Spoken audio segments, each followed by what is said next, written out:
Over 100 years ago, one of America's most sensationalist trials began on July 10, 1925, just down the road in Dayton, Tennessee.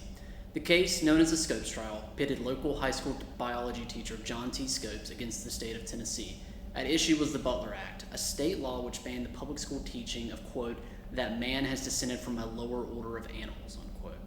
Now, a century later in 2025, the tension at the heart of Scopes lives on. What started as a debate of the teaching of evolution in public schools has culminated in a larger fight over the role religion should play in civic life, a fight over the past, present, and future of this country. With education at the center of this fight, 21st century state lawmakers across the country are pushing for more Christianity in public school classrooms. This fight, of course, has extended itself to the courts. In a landmark 2022 U.S. Supreme Court case, the highest court ruled in favor of a public high school football coach openly encouraging prayer among his players. Just last month, the court ruled in a Maryland case over LGBTQ+ characters in assigned books that school systems are required to include an opt-out provision for parents who want to remove their child from class when its teachings conflict with their religious beliefs.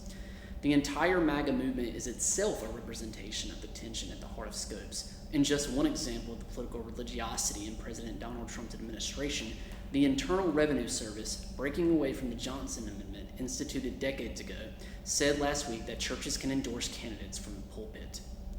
While it seems the religious right is winning this battle over who is allowed to share in this nation's wealth, over who can be called a true American, all is not lost.